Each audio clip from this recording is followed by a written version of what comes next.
Party की जो विचारधारा है उससे शुरू से ही मैं बहुत प्रभावित रही हूँ। तो ये सबसे बड़ा कारण है पार्टी से जुड़ने का। सबको अधिकार है अपने विचार के हिसाब से, अपने व्यक्तित्व के हिसाब से किसी भी पार्टी विशेष से जुड़ने का, क्योंकि पिताजी मेरे शुरू से पार्टी से जुड़े रहे हैं। उन्होंने सरकार बनाई, समाजवादी पार्टी की मंत्री भी रहे। तो वो एक कारण था कि मुझे अपनी माँ के लिए और अपने भाई के लिए काम करना पड़ा। कार्तिकेय मेरा छोटा भाई है और मेरा उससे बहुत लगाव है, और मैं दिल की गहराइयों से ये चीज़ कहना चाहती हूँ कि अगर वो जीवन में आगे बढ़ेंगे तो मेरे लिए उससे बड़ी बात नहीं होगी। देखिए, दोनों को अधिकार है काम करने का और दोनों अपनी अपनी फील्ड में काम कर रहे हैं। उनकी अपनी खुद की एक विचारधारा है, मेरी अपनी खुद की एक विचारधारा है। मेरी महत्वाकांक्षा तो ये है कि जो मेरे पिता का सम्मान है, जो एक जो जगह उन्होंने अपनी समाज में बनाई थी, जहाँ तक वो पहुँचे हैं, तो एक बार फिर से उस मुकाम को पाया जाए और उनके नाम को आगे बढ़ाया जाए, यही मेरा मानना है। हो सकता है कभी किसी चुनाव में सामना भाई कार्तिक ऐसा हो जाए, किस तरह का फैसला लेने का कार्य करेंगे उस चुनाव में आप? मैं उम्मीद करती हूँ ऐसा कभी नहीं हो, और हो सकता है कि आज वो समाजवादी पार्टी में, कल भाजपा में भी आ सकते हैं। तो अगर ऐसी स्थिति बनती है तो इससे अच्छा तो कुछ भी नहीं है, फिर तो आपका ये सवाल ही गलत है। नमस्कार दोस्तों, एक जमाने में बसपा सरकार को अल्पमत में लाकर सपा सरकार को बहुमत देने वाले पूर्व मंत्री राजेंद्र सिंह राणा की सपुत्री प्रियमवदा राणा ने हाल ही में भाजपा ज्वाइन की है। भाजपा में आने की उनकी वजह क्या रही है? क्योंकि परिवार उनका समाजवादी पार्टी से राजनीति करता रहा है। पूर्व मंत्री राजेंद्र सिंह राणा ने भी समाजवादी पार्टी में राजनीति की है। बातचीत करेंगे, चर्चा करेंगे, जानेंगे कि बीजेपी में आने की वजह क्या है। प्रियमवदा जी जीडी न्यूज़ के साथ हैं, आपका बहुत बहुत स्वागत है। धन्यवाद। बीजेपी ज्वाइन की है, परिवार समाजवादी पार्टी से राजनीति करता है, भैया भी समाजवादी पार्टी से राजनीति कर रहे हैं अभी हाल ही में। भाजपा में आने की वजह क्या है? भाजपा में आने की वजह है मेरी अपनी खुद की जो विचारधारा है, वो शुरू से ही भारतीय जनता पार्टी से प्रभावित रही है, और संगठन की जो विचारधारा है, पार्टी की जो विचारधारा है, उससे शुरू से ही मैं बहुत प्रभावित रही हूँ। तो ये सबसे बड़ा कारण है पार्टी से जुड़ने का।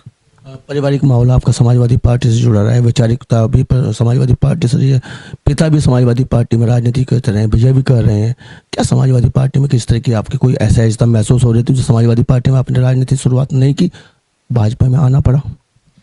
देखिए, मुझे लगता है कि पिताजी के अपने जो भी कारण रहे होंगे, उस समय की जो भी सर्कमस्टांसेस रहे होंगे उस पार्टी से जुड़े रहने के, या एक पार्टी छोड़ के दूसरी पार्टी से जुड़ने के, वो तब की परिस्थितियां रही होंगी। और सबको अधिकार है अपने विचार के हिसाब से, अपने व्यक्तित्व के हिसाब से किसी भी पार्टी विशेष से जुड़ने का। तो ये मेरा अपना व्यक्तिगत निर्णय रहा है कि मुझे भारतीय जनता पार्टी से जुड़ के भारतीय जनता पार्टी को आगे बढ़ाने का काम करना है। प्रियमवदा ने क्या महसूस किया है समाजवादी पार्टी में और भाजपा में?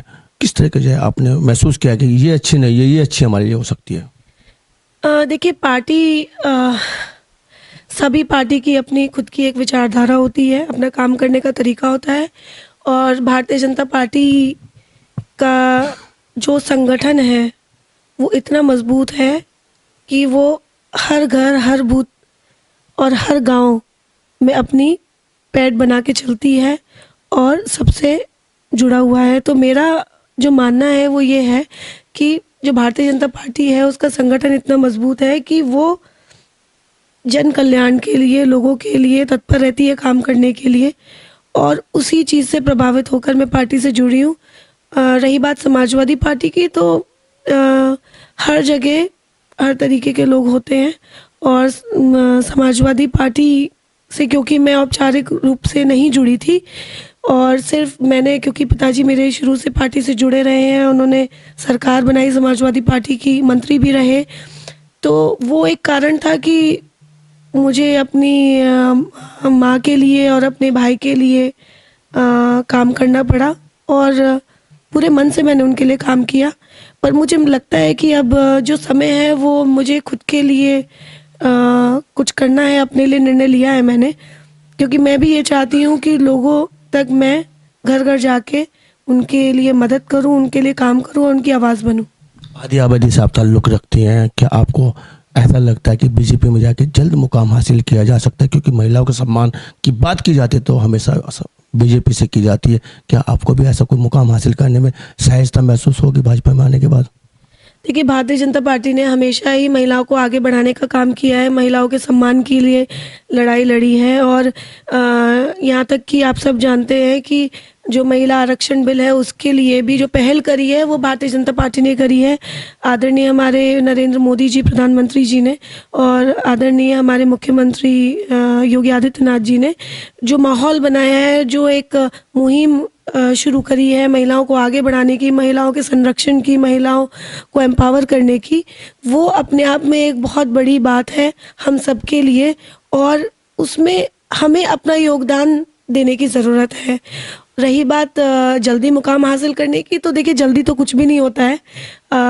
समय बहुत है और काम भी बहुत है, तो मेरा बस इतना ही कहना है कि मुझे पार्टी के प्रति मैं समर्पित रहूँगी और पार्टी की जो भी नीतियाँ हैं वो घर-घर जाके पहुँचाएँगे और किस तरीके से महिलाओं को, बच्चों को, युवाओं को, किसानों को, गरीबों को, जितने भी लोग हैं उनको किस तरीके से हम मदद कर सकते हैं, वो ही हमें मदद पहुँचाने की पूरी कोशिश करनी है।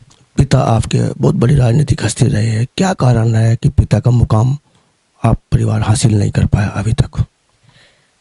देखिए बड़ा सवाल आपसे किया जा रहा है। बिल्कुल। देखिए, पिताजी जहाँ तक भी पहुँचे वो अपनी मेहनत, अपने संघर्ष और लोगों के साथ की वजह से पहुँचे और उनकी बराबरी करना या उन तक उनकी जो एक पद्धति रही है समाज में, वहाँ तक पहुँचना तो एक बहुत बड़ी बात है। वहाँ तक पहुँचना तो ये तो ईश्वर की कृपा है और उनकी जो मेहनत रही है कि वो वहाँ तक पहुँचे, वो आज हमारे बीच में नहीं है। लेकिन उनकी जो कमी है, वो हर व्यक्ति महसूस करता है कि उनका नहीं रहना हम सब लोगों के लिए कितना कठिन है। मैं ये नहीं कहती कि हम कभी भी उनकी बराबरी कर सकते हैं, वो जहाँ तक पहुँचे वहाँ तक पहुँच सकते हैं। पर लेकिन मेरी यही हमेशा से कोशिश रही है, जब से मैंने उनके जाने के बाद काम करना शुरू किया है समाज के प्रति, लोगों के प्रति। मेरी अपनी खुद की संस्था भी है, मैं चलाती हूँ जो समर्पण के नाम से है। मेरी कोशिश यही रहती है कि जितनी भी मदद, जितनी भी काम हम इंडिविजुअली, इंडिपेंडेंटली या पार्टी के नाम से या समर्पण के थ्रू हम जो भी काम कर सकें हम करने की कोशिश कर रहे हैं और मुझे लगता है कि वो कुछ चीज़ें हमें ईश्वर के अधीन भी छोड़ देनी चाहिए। हमारा काम तो काम करना है, बाकी समय जो होता है, समय अपने आप सब कुछ लेके आ जाता है। तो शायद अभी तक समय नहीं आया है और जब समय आएगा तो हम वहाँ तक भी पहुँचेंगे। बड़ी विरासत रही, आप खुद मान रहे हैं, वहाँ तक पहुँचना भी बहुत बड़ी बात आप बता रहे हैं। ईश्वर की कृपा रहे तो हो सकता है वहाँ पर पहुँच जाए, लेकिन उनकी विरासत का सच्चा हकदार है आखिर कौन है? आप हैं या भैया है? ये तो बड़ा कठिन सवाल है। तय तो करना पड़ेगा। पिता की बड़ी राजनीतिक विरासत है, आप लोग आगे बढ़ा रहे हैं, सच्चा हकदार कौन है? देखिए, मैं आपको एक बात बताती हूँ। कार्तिकेय मेरा छोटा भाई है और मेरा उससे बहुत लगाव है और मैं दिल की गहराइयों से ये चीज़ कहना चाहती हूँ कि अगर वो जीवन में आगे बढ़ेंगे तो मेरे लिए उससे बड़ी बात नहीं होगी। बात नहीं होगी, लेकिन टिकट की दावेदारी आप भी करते हैं, राजनीति आप भी कर रहे हैं। वो भाजपा, आप भाजपा में आ गए, समाजवादी में कुछ तय तो करना पड़ेगा कि आप भी पिता के नाम पे चलिए, वो भी पिता के नाम पे चलिए, तो तय तो कुछ ना कुछ। क्यों परिवार में दो लोग एक साथ पिता का नाम रोशन नहीं कर सकते? बिल्कुल कर सकते हैं, लेकिन राजनीतिक विरासत की बात हो रही है। देखिए दोनों को अधिकार है काम करने का और दोनों अपनी अपनी फील्ड में काम कर रहे हैं। उनकी अपनी खुद की एक विचारधारा है, मेरी अपनी खुद की एक विचारधारा है और मुझे लगता है कि परिवार से कोई भी अगर एक आगे बढ़ जाएगा तो पूरे परिवार को बहुत बड़ा सहारा मिल जाएगा। रही बात पार्टी विशेष की कि वो समाजवादी पार्टी में है और मैं भारतीय जनता पार्टी में हूँ, तो देखिए परिवार अपनी जगह है और पार्टी के प्रति जो जिम्मेदारी है वो अपनी जगह है। तो एक परिवार मेरा वो है और एक परिवार मेरा भारतीय जनता पार्टी है। तो जहाँ बात मेरे कर्तव्य की होगी, भारतीय जनता पार्टी के प्रति होगी, तो वो मेरे लिए पहला होगा। दोनों ही परिवारों के आपसे दायित्व का निर्वहन करेंगे। भाजपा में आए हैं, नई पारी की शुरुआत कैसे करेंगे? अभी पार्टी का जो मकसद है वो ये है कि 2024 में हमें इस बार पुनः प्रधानमंत्री जी नरेंद्र मोदी जी को पुनः हमें प्रधानमंत्री बनाना है। और मुझे ये लगता है कि जो भी पार्टी की नीतियां हैं या जो भी उनके कार्य हैं वो हम जन जन तक पहुंचाएं, घर घर तक पहुंचाएं, और जो भी हम पार्टी को आगे बढ़ाने का काम कर सकते हैं वो हम करेंगे। पार्टी जो भी बड़ी जिम्मेदारी दे या छोटी जिम्मेदारी दे, जिस तरीके भी जो जिम्मेदारी पार्टी हमें देगी उसको पूरी ईमानदारी से, मेहनत से हम लोग उसको पुनः निर्वाह करने की कोशिश करेंगे। जिम्मेदारी देंगे तो निर्वाह भी किया जाएगा, लेकिन आप जो सत्तारूढ़ पार्टी में आई है, क्या किसी तरह की कोई महत्वाकांक्षा मन में पाल कर आई है? महत्वाकांक्षाएं सबकी होती हैं, और आपकी जो आप भी बता दीजिएगा। मेरी महत्वाकांक्षा तो ये है कि जो मेरे पिता का सम्मान है, जो एक जो जगह उन्होंने अपनी समाज में बनाई थी, जहाँ तक वो पहुँचे हैं, तो एक बार फिर से उस मुकाम को पाया जाए और उनके नाम को आगे बढ़ाया जाए, यही मेरा मानना है। कार्य क्षेत्र देवबंद रहेगा या कहीं और किस्मत आजमाएंगे प्रतिबंधा? देखिए, कार्य क्षेत्र मेरा बेहट है, और बेहट में ही मैंने अपनी समर्पण फाउंडेशन के माध्यम से काम किया है। लोगों तक मैं पहुंची हूँ, लोगों ने मुझे बहुत सम्मान भी दिया, बहुत प्यार दिया, सभी लोग मुझसे जुड़े हुए हैं। बाकी उसके अलावा सहारनपुर की जितनी भी विधानसभाएं हैं, सभी से लोग मुझसे जुड़े हुए हैं, और वो आगे पार्टी का निर्णय है कि पार्टी मेरे लिए क्या निर्णय करती है। बेट में आपने समर्पण के माध्यम से काम किया, किस तरह का काम आपने किया? अभी भी देखने में आता है कि लोग बाग जब पेयजल को तरसते हैं, गर्मियों में कई बार अगजनी वहाँ पे हो जाती है, चारा नहीं मिल पाता पशुओं को। किस तरह का काम आपने किया? कितना नज़दीक से उन लोगों को देखा जाना है आपने? किस तरह का आपका प्रयास है, थोड़ा बताएं। बेहट क्षेत्र पूरी सहारनपुर जिले का सबसे पिछड़ा हुआ क्षेत्र है, और ये एक सबसे बड़ा कारण रहा है कि मैंने ये निर्णय लिया कि मुझे बेहट में काम करना है, क्योंकि मुझे लगता है कि वहाँ किसी ऐसे व्यक्ति की ज़रूरत है जो काम कर सके और लोगों तक मदद पहुँचा सके। वहाँ की जो सबसे बड़ी, जो मूल रूप से जो समस्याएं रही हैं, वो एक पेयजल की रही है, दूसरा कनेक्टिविटी की रही है। घाट क्षेत्र जो है वहाँ पे बसें नहीं चलती, वहाँ कोई कम्युनिकेशन के लिए साधन नहीं है, तो मुझे ये लगता है कि वहाँ पे कार्य करने की बहुत ज़रूरत है। दूसरा, हमने अपनी संस्था के माध्यम से कोरोना काल में लोगों तक राशन पहुँचाया, दवाई पहुँचाई, ऑक्सीजन पहुँचाई, और जिन भी लोगों को इलाज की ज़रूरत होती है, सपोज़ कोई कैंसर से पीड़ित है या कोई और विशेष बीमारी है, तो उसके लिए भी हमने फिनेंशियल एड प्रोवाइड किया है। दूसरा, जो भी लोग अपनी समस्याएं लेके आते हैं उसको पूरी तरीके से निर्वाह करने की हम लोग कोशिश करते हैं। कितना मददगार साबित हो सकते हैं आने वाले समय में बेट के लिए आप?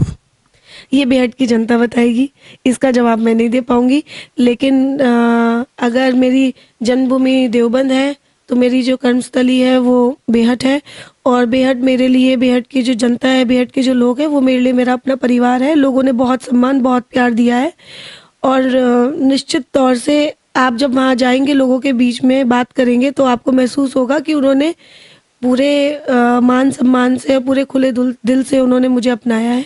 लंबे समय से जो भाजपा ने बेट में अगर बात की जाए जीत का स्वाद नहीं चखा, आप बीजेपी में कैसे देखते हैं बेट विधानसभा की अगर आगामी चुनाव को? आप क्या कहना चाहेंगे?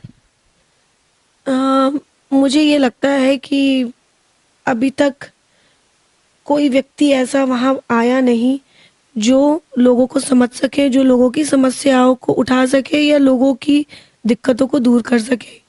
और मुझे ये लगता है कि वहाँ के जो लोग हैं वो मुझे ये मौका देंगे कि मैं साबित कर सकूं कि मैं उनके प्रति कितना समर्पित हूं और किस तरीके से मैं उनके लिए काम करना चाहती हूं, या कितना मेरा दिली लगाव उन लोगों से है। एक और चीज़ मैं आपको बताना चाहूँगी कि मेरे पिताजी जब 2015 में हम सबको छोड़ के गए, और उस समय परिवार की जिम्मेदारियां भी मेरे ऊपर थी, दोनों परिवारों की जिम्मेदारी थी।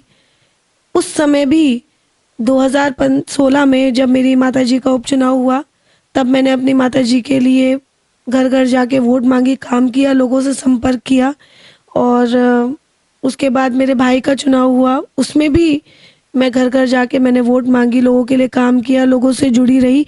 तो आप ये देख लीजिए, पिछले 8 सालों से मैं अपने लोगों के बीच में हूँ, लोगों से जुड़ी हुई हूँ, पूरी तरीके से संपर्क में हूँ। जहाँ भी जिस तरीके से मैं लोगों के लिए मददगार साबित हो सकती हूँ, मेरी कोशिश यही रहती है कि मैं अपने लोगों के लिए खड़ी रहूँ। लोकसभा चुनाव सर पे कैसे देखते हैं आगामी लोकसभा चुनाव को? मुझे पूरा विश्वास है कि इस बार हम पिछली बार से भी ज़्यादा मतों से जीतेंगे और पुनः हम आदरणीय नरेंद्र मोदी जी को प्रधानमंत्री के रूप में तीसरी बार फिर से हम उनको पूरे सम्मान पूर्वक प्रधानमंत्री बनाएंगे। आखिरी सवाल है आपसे, परिवार से जुड़ा हुआ सवाल है। अगर किसी चुनाव में आमने सामना भाई कार्तिकेय से हो गया, क्योंकि पार्टी अलग अलग है, सिंबल अलग अलग होंगे, हो सकता है कभी किसी चुनाव में सामना भाई कार्तिकेय से हो जाए, किस तरह का फैसला लेने का कार्य करेंगे उस चुनाव में आप? मैं उम्मीद करती हूँ ऐसा कभी नहीं हो, और हो सकता है कि आज वो समाजवादी पार्टी में कल भाजपा में भी आ सकते हैं।